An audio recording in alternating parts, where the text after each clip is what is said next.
faire de l'audience, on est une radio associative, on cherche à avoir de l'impact.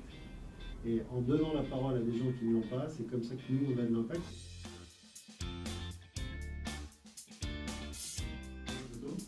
Je suis le directeur de Vivre FM depuis 2 ans, un peu plus de 2 ans et demi maintenant.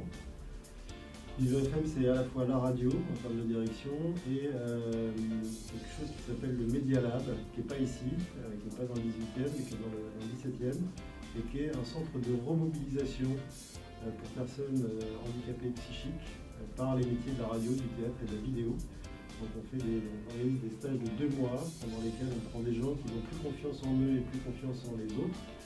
Et à travers ces métiers-là, et notamment à travers des exercices radio réels, puisqu'il y a une émission qui leur est consacrée et qui fabrique eux-mêmes, on leur redonne confiance et c'est un peu le coup de boost avant le retour à l'emploi et c'est vraiment notre objectif. On ne parle pas que de handicap. C'était un peu l'orientation qui avait été prise quelques années avant mon arrivée. Et en fait, on a rouvert un peu les vannes et la ligne éditoriale et maintenant la radio s'appelle la radio de toutes les différences.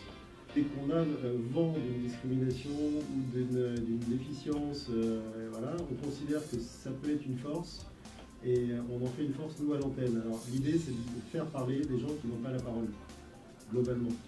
C'est ça qu'on appelle nous traiter des discriminations. En fait, ça veut dire ce que ça veut dire, c'est vivre, quelle que soit sa situation, et puis c'est surtout avoir le droit de vivre sa vie comme on l'entend. Qui qu'on soit et quoi qu'on soit. Il n'y a pas de...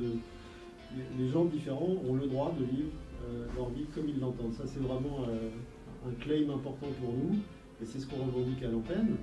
Ça ne veut pas dire non plus que c'est une antenne larmoyante, ça ne veut pas dire non plus qu'on fait que traiter de problèmes lourds de manière relou, c'est pas le but du jeu. On est connu pour ça, ça veut dire qu'on fait un programme qui fait plaisir et qui donne envie de vivre. Parce que si on parlait que de choses ardues, honnêtement toute la journée c'est pas possible.